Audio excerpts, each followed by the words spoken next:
माँ जी, मुझे बेटी हो जाती तो कितना अच्छा होता ना। दीदी के बेटा है ही और मेरी बेटी आ जाएगी तो दोनों भाई बहन मिलकर खूब मस्ती करेंगे। खबरदार बहू, अगर तूने बेटी पैदा करने की बात की तो पहले बड़ी बहू बेटा पैदा की है, तू भी बेटा पैदा करेगी।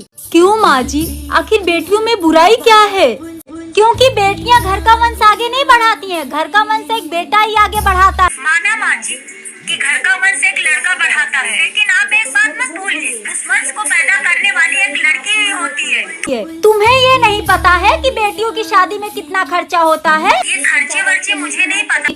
मुझे तो ऐसा लगता है कि बेटियां खुद अपनी किस्मत लिखवा के लाती हैं। आप मुझे ही देख लीजिए, बचपन में मेरे माँ बाप मुझे छोड़कर चले गए, लेकिन मैं जिंदा हूँ ना, और आज मैं बहुत खुश हूँ। आज तू ऐसा बोल रही है, लेकिन जब पैदा करेगी ना तब पता चलेगा। माँ जी, मैं तो बस भगवान से यही प्रार्थना करती हूँ कि मुझे एक प्यारी सी बेटी दे दे। अंजलि, हाँ, मेरी जॉब लग गई है विदेश में। सच में? हाँ, हमने बहुत गरीबी देखी है अंजलि। भगवान की दुआ से ये बुरे दिन भी निकल जाएंगे। चलो तुम पैकिंग में मेरी मदद कर दो, वरना मैं लेट हो जाऊंगा। आप चलो, मैं आती हूँ। दिल ने बनाए कि भाभी, मेरे भाई की नौकरी लग गई है विदेश में और आपके चेहरे पे खुशी नहीं दिख रही है। आपको तो खुश होना चाहिए। भैया, मैं खुश तो बहुत हूँ उनकी नौकरी से, और उदास इसलिए हूँ क्योंकि हम दोनों दूर हो जाएंगे और उनके बिना मैं बिल्कुल नहीं रह सकती हूँ। बीते गुजरे अंजलि, मत पैक करो ये बैग, मैं कहीं नहीं जा रहा हूँ। क्यों, क्या हुआ गगन? अंजलि, मैं नहीं जा रहा हूँ बाहर जॉब करने। ऐसी नौकरी का क्या फायदा जहाँ पर हमें एक दूसरे से दूर रहना पड़े। और मैं यहीं पर ही कोई अच्छी सी जॉब ढूंढ लूंगा। हम 2 पैसे कम कमाएंगे पर खुश तो रहेंगे। होते हैं अपने तो। हाँ मम्मी, हम बहुत बढ़िया। आप बताइए कैसी है? अरे नहीं नहीं मम्मी, इतने अच्छे लोग हैं और सास तो मेरी टचवुड इतनी अच्छी हैं कि इन्होंने मायके की कमी हमको महसूस नहीं होने दी।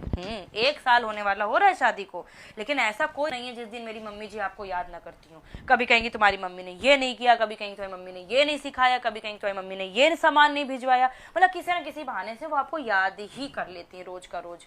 अरे ये इनका तो बहुत ही अच्छा नेचर है। मम्मी जी चाहे सही कहें चाहे गलत कहें, ये कुछ नहीं बोलते हैं।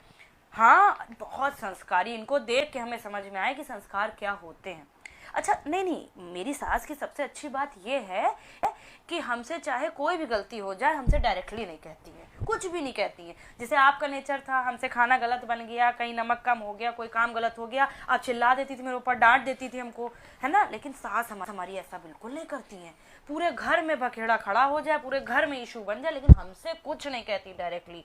कल क्या हुआ, कल खाने में थोड़ा सा नमक ज़्यादा हो गया होगा, हमें तो सही लग रहा था, तो मेरे हस्बैंड मतलब इनको को पता था, पापा जी को पता था, भैया को पता था, इवन नंद मेरी जो यहाँ नहीं रहती उन तक को पता था, और मेड तक को पता था, लेकिन हमको मम्मी ने कुछ नहीं कहा, कुछ भी नहीं कहा। सुबह हमसे मेड कह रही थी, क्या दीदी खाना सही नहीं बना? ये कह रहे थे हमसे, दीदी का फ़ोन आया बाहर से। तो मतलब हमें ये लगा कि सिर्फ ऐसा नहीं है कि छोटे ही बड़ों का लिहाज करते हैं, बड़े भी छोटों का लिहाज करते हैं। इतना लिहाज मेरी सास मेरा करती है, बहुत अच्छी टच।